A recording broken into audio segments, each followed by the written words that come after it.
NASA का रहस्यमय mission. आज आपको नासा की एक छुपाई हुई इंफॉर्मेशन मिलेगी। इमेजिन करो दोस्तों, आप अर्थ के स्पेस स्टेशन के अंदर हो और बाहर कोई दरवाजा खटखटाए, कोई नॉक करे, तो आपको उस टाइम कैसा फील होगा, क्या कैफियत होगी, आपकी क्या हालत होगी, ये आप अंदाजा भी नहीं लगा सकते। और वो भी एक बार नहीं, बार बार नॉक हो तो कैसा लगेगा। ना आपके पास कोई है आपके अलावा और ना ही एलियन का कोई प्रूफ है, ओवरऑल आप पूरे स्पेस में अकेले हो, तो आप कैसा फील होगा। तो चलो करते हैं नासा की हिडन इंफॉर्मेशन रिवील। 15 अक्टूबर 2003 योंग लीवे फर्स्ट एस्ट्रॉइड के तौर पर चुने गए। ये एक सोलो मिशन था। स्पेस में भेजने के मिशन में योंग ऊपर पूरी तरह से अकेले हो गए। ऐसा सब सोच रहे थे कि योंग अकेले हो गए इस मिशन में। ये उनकी बहुत बड़ी गलतफहमी थी तब। स्पेस में अकेले जाने का प्रेशर बिल्कुल अलग तरह का है। मर्क्यूरी प्रोग्राम के बाद अमेरिकन्स भी कभी स्पेस में अकेले नहीं गए। योंग अपने देश का पहला एस्ट्रोनॉइड है जिसे एक ऐसे स्पेसक्राफ्ट में बिठाकर स्पेस में भेजा जा रहा है जिसे कभी टेस्ट नहीं किया गया। उसे डर बहुत लगा था और वो बहुत ज्यादा दबाव में था और बहुत ज्यादा स्ट्रेस में था। जब मिशन स्टार्ट हुआ तो योंग को शुरुआत में कुछ अजीब नहीं लगा। योंग ने इनर मंगोलिया की रॉकेट साइड से उड़ान भरी। जी फोर्स की वजह से एस्ट्रोनॉइड जैसे अपनी सीट में धंस जाते हैं। पूरी शिप हिल रही होती है, बहुत शोर हो रहा होता है।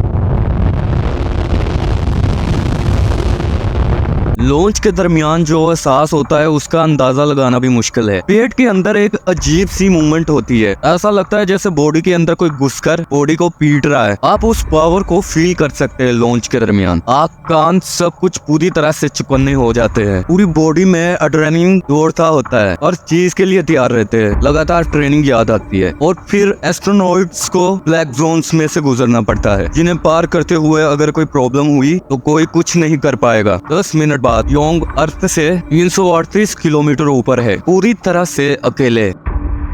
उन्हें यकीन था कि वो बिल्कुल स्पेस में अकेले हैं। योंग को बड़ी राहत फील हुई जब रॉकेट इंजन बंद हो गए और शिप ने पूरी तरह से हिलना बंद कर दिया और वो सही सलामत ऑर्बिट में पहुंच गए। इंजन बंद होने के बाद मैक्रो ग्रेविटी का एहसास होना शुरू होता है और वो फ्लोट करने लग पड़ता है। उसके बाद बस एक अजीब सा सन्नाटा फैल जाता है और खाली स्पेस में चारों तरफ खामोशी होती है। और योंग तब उस वक्त अर्थ के सबसे अकेले इंसान यंग अब अपने काम की तैयारी कर रहा था जिसे उसको अर्थ पर जाने से पहले इस काम को पूरा करना था। और तब भी उसके साथ एक अजीब सी चीज हुई, एक अजीब सी बात हुई जो कि काफी स्ट्रेंज थी। जी आपने सही सुना, अचानक उसको खटखटाने की आवाज सुनाई दी। ऐसा लगा योंग को जैसे कोई नॉक कर रहा है उसके दरवाजे पर, उसके स्पेस क्राफ्ट पर कोई नॉक कर रहा है। स्पेस में इतनी जोरदार आवाज सुनकर कोई भी तुरंत डर जाएगा। आप इमेजिन कर सकते हैं कि वो उस वक्त कितना डरा होगा। कोई चीज उसके कैप्सूल से तो नहीं टकरा गई या कुछ ऐसा हुआ जो समझ से बाहर है। Like something had hit the capsule or something had happened beyond। आवाज सुनकर योंग दंग रह गए। उस पर यकीन करना मुश्किल था। योंग के सबसे पहले दिमाग में आया, इंस्ट्रूमेंट पैनल को चेक किया और ये चेक किया कि कहीं कोई इमरजेंसी तो नहीं या कंप्यूटर ने मैन फंक्शन को डिटेक्ट किया है। स्पेसक्राफ्ट का बाहर वाला लेयर निकल तो नहीं रहा, लेकिन शिप की सारी रिकॉर्डिंग नॉर्मल थी। ना ही कोई लीक है, ना ही प्रेशर कम हो रहा है। और तब ही उन्हें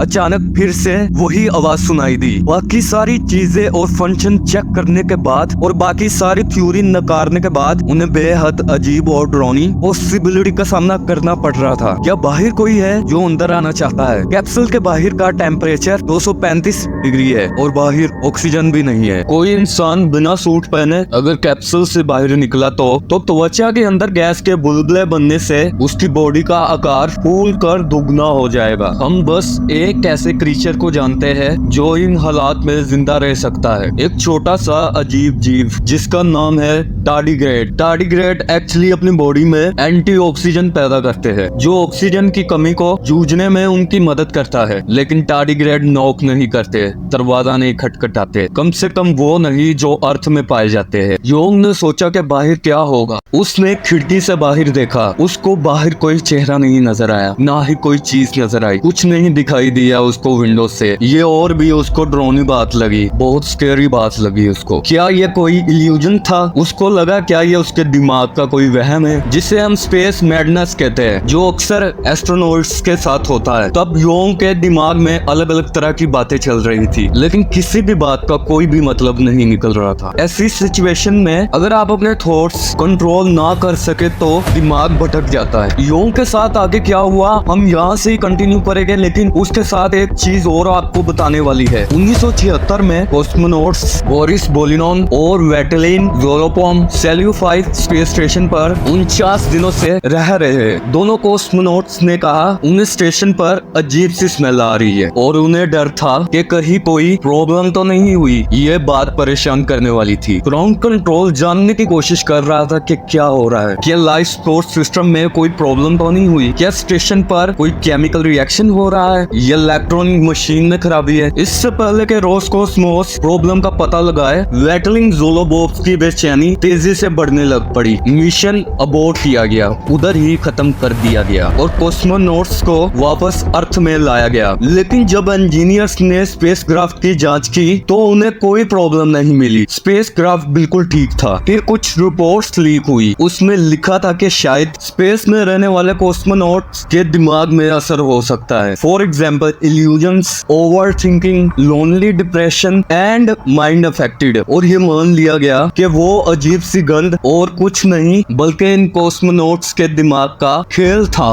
अगर आप काफी अरसे से स्पेस में हैं और अगर दिमाग को सोचने की छूट दे तो आप किसी आवाज को या स्मेल को इमेजिन कर सकते हो। हर स्पेस एजेंसी का सबसे बड़ा डर यही होता है कि स्पेस ट्रेवल का इंसानी दिमाग पर कितना गहरा असर हो सकता है। स्पेस एजेंसी ऐसे एक्सपेरिमेंट जमीन पर कर चुके हैं। लोगों को छोटी सी बंद जगह में लॉन्ग टाइम के लिए रखा गया है, ये देखने के लिए कि वो एक दूसरे के साथ वो सब कैसे पेश आते हैं। 1999 में एक इंटरनेशनल दल ने 110 दिन चलने वाले साइकोलॉजिकल एक्सपेरिमेंट के लिए मॉस्को के आइसोलेशन चैम्बर में प्रवेश किया। एंट्री की ये देखने के लिए इंसानों पर स्पेस में रहने और स्पेस में काम करने का क्या असर होता है। इसके नतीजे कुछ खास नहीं थे, ये रूममेट्स के साथ रहने जैसा है। उस एक्सपेरिमेंट में सबसे पहले उनकी एक दूसरे से बदतमीजी स्टार्ट हुई। उस एक्सपेरिमेंट में सबसे पहले उन सब ने एक दूसरे के साथ गुस्से से बोलना शुरू किया, फिर बदतमीजी की। बाद में उन्होंने हाथापाई शुरू कर दी, फिर एक दूसरे को मारने लग पड़े। सिचुएशन काफी बिगड़ गई। चैम्बर की दीवारों पर खून लगा था। क्या ये पॉसिबल है कि यैन इसी तरह की स्पेस डिमेंशिया से गुजर रहा हो और मे भी इसी वजह से उसको आवाज आ रही हो। लेकिन योंग को स्पेस में एक दिन भी नहीं हुआ था। उसे स्पेस डिमेंशिया होने के लिए इतना वक्त काफी नहीं है। नासा के एक एस्ट्रोनॉइड जेरी वो बोलते हैं कि मैं योंग को काफी सालों से जानता हूँ। वो बोलते हैं कि मैं यकीन से ये बोल सकता हूँ कि योंग दिमागी रूप से बिल्कुल फिट है। उसने कहा है कि उसने आवाज सुनी है तो उसने जरूर सुनी होगी। योंग इस बात से वाकिफ है कि चीन साइकोलॉजिकल रिस्पॉन्सेस पर इतनी बारीकी से नजर रखता है, इसीलिए मिशन कंट्रोल से बात करते समय वो बिल्कुल शांत रहा। योंग जानता था कि खटखटाने की आवाज बिल्कुल असली है। सच में उसको नॉकिंग की आवाज आ रही है, लेकिन उसने चेहरे पर डर दिखने नहीं दिया। वो पिछले 21 घंटों से स्पेस में अकेला है और इस दौरान खटखटाने की आवाजें जारी है। योंग को 21 घंटे से नॉकिंग की आवाज आती जा रही है। ये बहुत बड़ी साइकोलॉजिकल चुनौती है और ऐसी कंडीशन में मेंटल बैलेंस बनाए रखना बहुत मुश्किल काम है। अब योंग का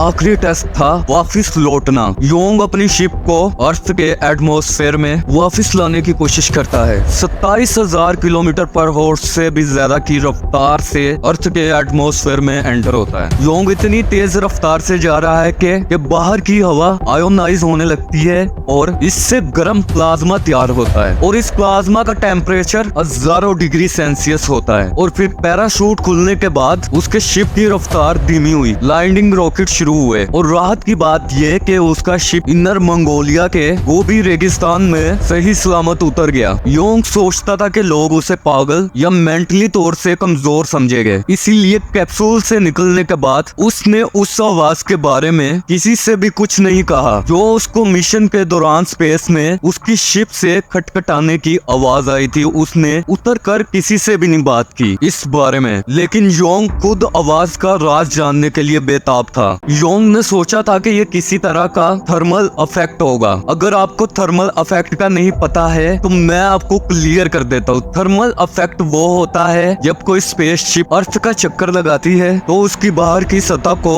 तापमान में होने वाले जबरदस्त बदलाव से गुजरना पड़ता है, सूरज की तेज रोशनी से लेकर डार्क में से ठंडी आइस तक। इसीलिए जब तक आप अपनी स्पेसशिप को गोल नहीं घुमाते आप टेम्परेचर ठीक से डिस्ट्रीब्यूट नहीं कर सकते। ये ऐसा है कि जैसे सीख को आपको आग पर लगातार घुमाना। योंग ने अपने लैब में चुपचाप टेस्ट करना शुरू किए तो उसने कुछ मटेरियल लिए जो उसके शिंजो 5 स्पेसक्राफ्ट से थे और उन्हें अलग अलग टेम्परेचर में तापमान में और गर्म करने की कोशिश की और ठीक वैसा ही माहौल तैयार किया जिसमें उसका स्पेसक्राफ्ट गुजरा था। लगातार कई साल बार बार एक्सपेरिमेंट करने के बावजूद और ग्राफ के मटेरियल पर हर तरह का दबाव डालने के बावजूद वो उस खटखटाने जैसी आवाज को पैदा करने में नाकाम रहा। अगर कोई इंजीनियर किसी चीज को साइंटिफिकली एक्सप्लेन नहीं कर सकता तो उसे बहुत बेचैनी होती है। आखिरकार योंग ने प्राइवेटली उसके बाद शेंजो मिशन में जाने वाले